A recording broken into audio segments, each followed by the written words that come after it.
Joy family, welcome to the Joyful House and welcome to Once Upon a Storybook. Today we are continuing the Anne of Green Gables series in book number 5, Anne's House of Dreams. And today we're going to be reading from chapter 17 and chapter 18. Chapter 17 is a Four Winds Winter and chapter 18 is Spring Days. So if you're ready, sit back, relax, grab a project, and let's enjoy this storybook adventure. A Four Winds Winter. Winter set in vigorously after New Year's. Big white drifts heaped themselves about the little house, and palms of frost covered its windows. The harbor ice grew harder and thicker, until the Four Winds people began their usual winter traveling over it. The safe ways were bushed by a benevolent government, and night and day the gay tinkle of the sleigh bells sounded on it. On moonlit nights, Anne heard them in her house of dreams like fairy chimes. The gulf froze over, and the Four Winds light flashed no more.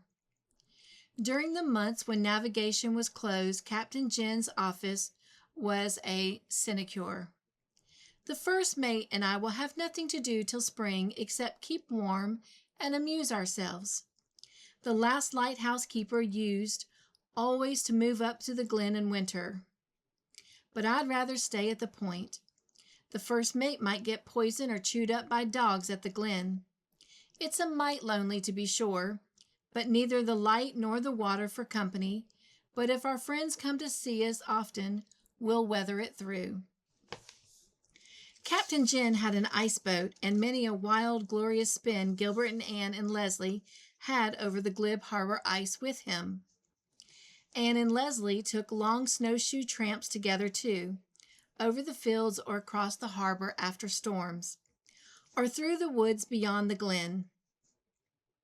They were good comrades in their rambles and their fireside communings. Each had something to give the other.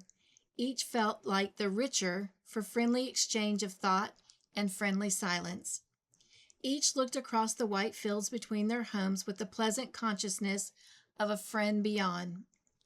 But in spite of all this, Anne felt that there was always a barrier between Leslie and herself, a constraint that never wholly vanished. "I don't know why I can't get closer to her," Anne said one evening to Captain Jim. I like her so much. I admire her so much. I want to take her right into my heart and creep right into hers, but I can never cross the barrier. "You've been too happy all your life, Mistress Blythe," said Captain Jim thoughtfully. "I reckon that's why you and Leslie can't get real close together in your souls. The barrier between you is her experience of sorrow and trouble. She ain't responsible for it, and you ain't. But it's there, and neither of you can cross it." "My childhood wasn't very happy before I came to Green Gables," said Anne, gazing soberly out of the window at the still, sad, dead beauty of the leafless tree shadows on the moonlight snow. "Maybe not, but it was just the usual unhappiness of a child who hasn't anyone to look after it properly. There hasn't been any tragedy in your life, Mistress Blythe. And poor Leslie has been almost all tragedy. She feels, I reckon, though maybe she hardly knows she feels it, that there's a vast deal in her life that you can't enter nor understand. And so she has to keep you back from it, hold you off, so to speak, from hurting her. You know, if we've got anything about us that hurts, we shrink from anyone's touch on it or near it. It holds good with our souls as well as our bodies. I reckon Leslie's soul must be near raw. It's no wonder she hides it away. If that were really all, I wouldn't mind, Captain Jim. I would understand. But there are times, not always, but now and again, when I almost have to believe that Leslie doesn't like me. Sometimes I surprise a look in her eyes that seems to show resentment and dislike. It goes so quickly, but I've seen it. I'm sure of that. And it hurts me, Captain Jim. I'm not used to being disliked, and I've tried so hard to win Leslie's friendship. You have won it, Mistress Blythe. Don't you go cherishing any foolish notion that Leslie doesn't like you. If she didn't, she wouldn't have anything to do with you, much less chumming with you as she does. I know Leslie Moore too well not to be sure of that. The first time I ever saw her driving her geese down the hill on the day I came to Four Winds, she looked at me with that same expression, persisted Anne. I felt it even in the midst of my admiration of her beauty. She looked at me resentfully. She did indeed, Captain Jim. The resentment must have been about something else, Mistress Blythe, and you just come in for a share of it because you happened past. Leslie does take sullen spells now and again, poor girl. I can't blame her, when I know what she has to put up with. I don't know why it's permitted. The doctor and I have talked a lot about the origin of evil, but we haven't quite found out all about it yet. There's a vast of ununderstandable things in life, ain't there, Mistress Blythe? Sometimes things seem to work out real proper like, same as with you and the doctor. And then again, they all seem to go cattywampus. There's Leslie, so clever and beautiful you'd think she was meant for a queen, and instead she's cooped up over there, robbed of almost everything a woman values, with no respect except waiting on Dick Moore all her life. Though, mind you, Mistress Blythe, I dare say she'd choose her life now, such as it is, rather than the life she lived with Dick before he went away. That's something a clumsy old sailor's tongue mustn't meddle with. But you've helped Leslie a lot. She's a different creature since you come to Four Winds. Us old friends see the difference in her, as you can't. Miss Cornelia and me was talking it over the other day, and it's one of the mighty few points that we see eye to eye on. So just you throw overboard any idea of her not liking you.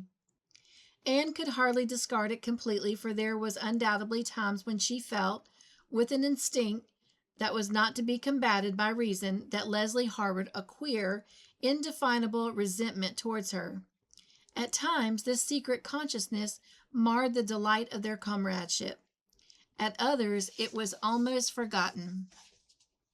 But Anne always felt the hidden thorn was there, and might prick her at any moment. She felt a cruel sting from it on the day when she told Leslie of what she hoped the spring would bring to the little house of dreams. Leslie looked at her with hard, bitter, unfriendly eyes. "So you are to have that too," she said in a choked voice. And without another word, she had turned and gone across the fields homeward. Anne was deeply hurt. For the moment she felt as if she could never like Leslie again. But when Leslie came over a few evenings later, she was so pleasant, so friendly, so frank, and witty and winsome, that Anne was charmed into forgiveness and forgetfulness.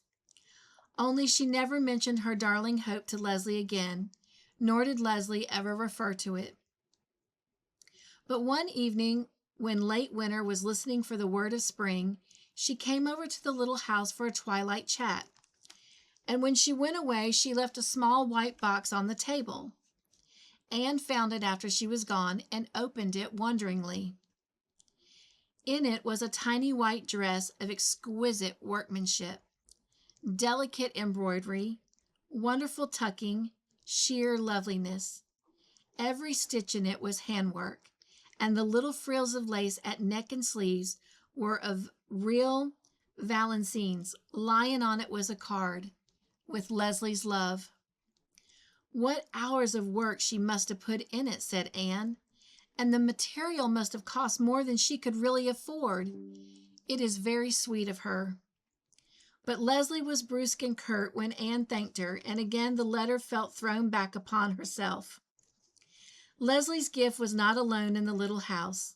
Miss Cornelia had for the time being given up sewing for unwanted, unwelcome eighth babies, and fallen to sewing for a very much wanted first one, whose welcome would leave nothing to be desired.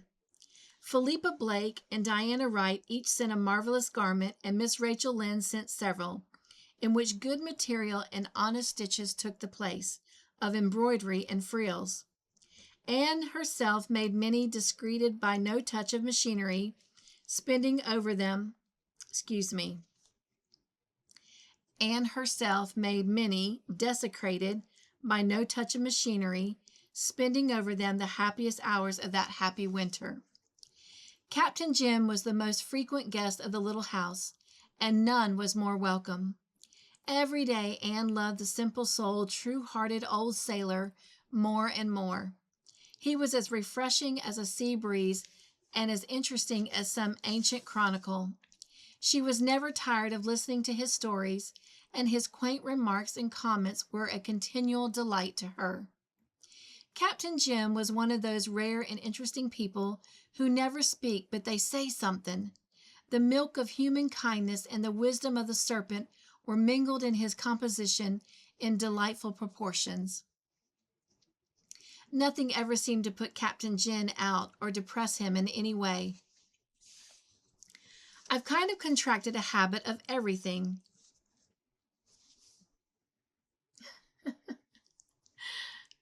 You got the spelling in here. It's not everything. I've kind of contracted a habit of enjoying things, he remarked once, when Anne had commented on his invariable cheerfulness. It's got so chronic that I believe I even enjoy the disagreeable things. It's great fun thinking they can't last.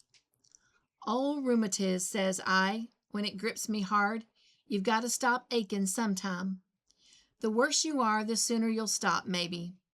I'm bound to get the better of you in the long run, whether in the body or out of the body.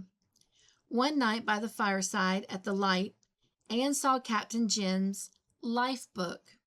He needed no coaxing to show it and proudly gave it to her to read. I writ it to leave to little Joe, he said. I don't like the idea of everything I've done and seen being clean forgot after I've shipped out with my last voyage. Joe, he'll remember it and tell the yarns to his children. It was an old leather-bound book filled with the record of his voyages and adventures. Anne thought what a treasure trove it would be to a writer. Every sentence was a nugget. In itself, the book was no literary merit. Captain Jim's charm of storytelling failed him when he came to pen and ink. He could only jot down the outline of his famous tales, and both spelling and grammar were sadly askew. But Anne felt that if anyone possessed of the gift could take that simple record of a brave, adventurous life, reading between the bald lines the tales of danger, staunchly faced and duty manfully done, a wonderful story might be made from it. Rich comedy and thrilling tragedy were both lying hidden in Captain Jim's life book, waiting for the touch of the master hand to waken the laughter and grief and horror of thousands. Anne said something of this to Gilbert as they walked home. Why don't you try your hand at it yourself, Anne? Anne shook her head. No, I only wish I could, but it's not in the power of my gift. You know what my forte is, Gilbert. The fanciful, the fairy-like, the pretty. To write Captain Jim's life book as it should be written, one should be a master of vigorous yet subtle style, a keen psychologist, a born humorist, and a born tragedian. A rare combination of gifts is needed. Paul might do it if he were older. Anyhow, I'm going to ask him to come down next summer and meet Captain Jim. Come to this shore, wrote Anne to Paul. I'm afraid you cannot find here Nora or the Golden Lady or the Twin Sailors, but you will find one old sailor who can tell you wonderful stories. Paul, however, wrote back saying regretfully that he could not come that year. He was going abroad for 2 years to study. When I return, I'll come to Four Winds, dear teacher, he wrote. But meanwhile, Captain Jim is growing old, said Anne sorrowfully, and there is nobody to write his life book. Chapter 18, Spring Days.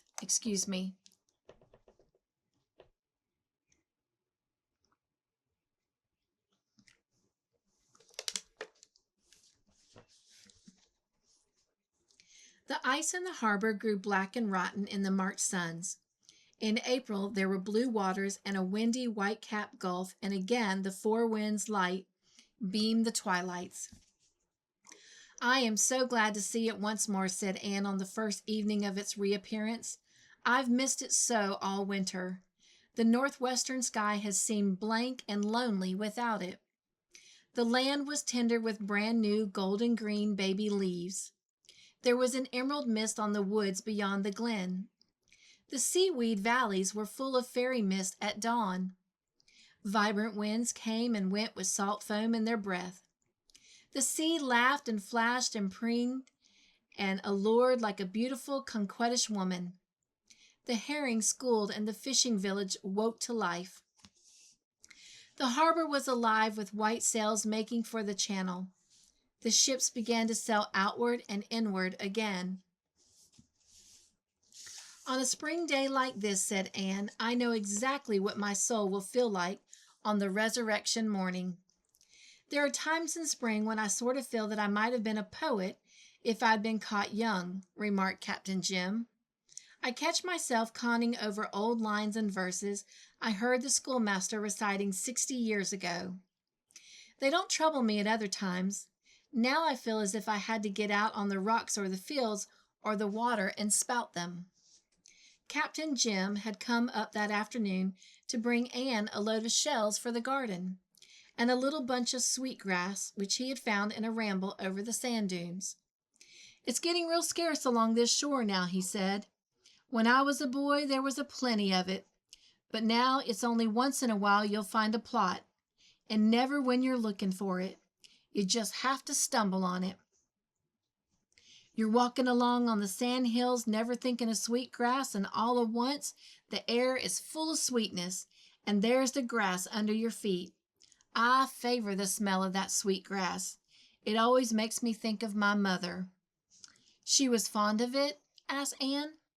"Not that I knows on. Dunno she's ever saw any sweet grass. No, it's because it has a kind of motherly perfume. Not too young, you understand. Something kind of seasoned and wholesome and dependable, just like a mother. The schoolmaster's bride always kept it among her handkerchiefs. You might put that little bunch among yours, Mistress Blythe. I don't like these Boughton scents, but a whiff of sweetgrass belongs anywhere a lady does." Anne had not been especially enthusiastic over the idea of surrounding her flower beds with quahog shells as a decoration. They did not appeal to her on first thought, but she would not have hurt Captain Jim's feelings for anything. So she assumed a virtue she did not at first feel and thanked him heartily. And when Captain Jim had proudly encircled every bed with a rim of the big milk-white shells, Anne found to her surprise that she liked the effect. On a town lawn or even up at the glen they would not have been in keeping, but here in the old-fashioned sea-bound garden of the little house of dreams they belonged. "They do look nice," she said sincerely. "The schoolmaster's bride always had cowhawks round her bed," said Captain Jim. "She was a master hand with flowers. She looked at 'em and touched 'em, so they just grew like mad. Some folks have that knack. I reckon you have it too, Mistress Blythe." "Oh, I don't know, but I do love my garden, and I love working in it. To potter with green, growing things, watching each day to see the dear new sprouts come up, is like taking a hand in creation. I think just now my garden is like faith, the substance of things hoped for, but bidowy. It always amazes me to look at the little wrinkled brown seeds and think of the rainbows in them," said Captain Jim. "When I ponder on them seeds, I don't find it nowise hard to believe that we've got souls that'll live in other worlds. You could hardly believe there was life in them tiny things, some no bigger than a grain of dust, let alone color and scent. If you hadn't seen the miracle, could you?" Anne, who was counting her days like silver beads on a rosary, could not take the long walks to the lighthouse or up the Glen Road. But Miss Cornelia and Captain Jim came very often to the little house. Miss Cornelia was the joy of Anne and Gilbert's existence. They laughed side-splittingly over her speeches after every visit. When Captain Jim and she happened to visit the little house at the same time, there was much sport for the listening. They waged worldly warfare, she attacking, he defending. Anne once reproached the captain for his baiting of Miss Cornelia. "Oh, I do love to set her going, Mistress Blythe," chuckled the unrepentful sinner.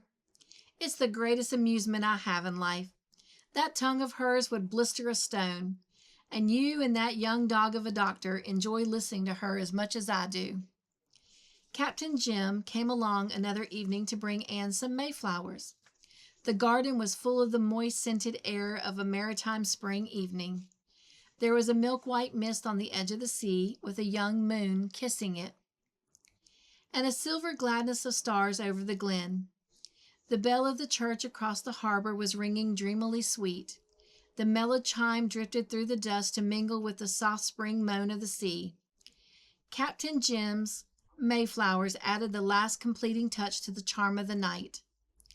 "I haven't seen any this spring, and I've missed them," said Anne, burying her face in them. "They ain't to be found around Four Winds, only in the barrens away behind the glen up yonder. I took a little trip today to the land of nothing to do and hunted those up for you.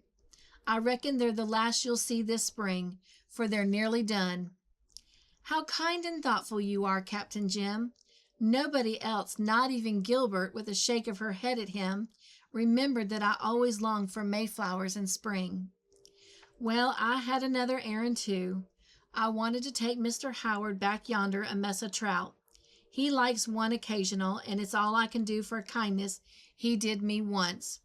I stayed all the afternoon and talked to him. He likes to talk to me, though he's a highly educated man and I'm only an ignorant old sailor, because he's one of the folks that got to talk or they're miserable, and he finds listeners scarce around here. The Glen folks fight shy of him because they think he's an infidel. He ain't that far gone exactly. Few men is, I reckon, but he's what you might call a heretic. Heretics are wicked, but they're mighty interesting. It's just that they got a sort of lost looking for God, being under the impression that he's hard to find, which he ain't never. Most of them blunder to him after a while, I guess. I don't think listening to Mr. Howard's arguments is likely to do me much harm. Mind you, I believe what I was brought up to believe. It saves a vast of bother. And back of it all, God is good. The trouble with Mr. Howard is that he's a little too clever. He thinks that he's bound to live up to his cleverness, and that it's smarter to thrash out some new way of getting to heaven than to go by the old track the common ignorant folks is traveling. But he'll get there sometime all right, and then he'll laugh at himself.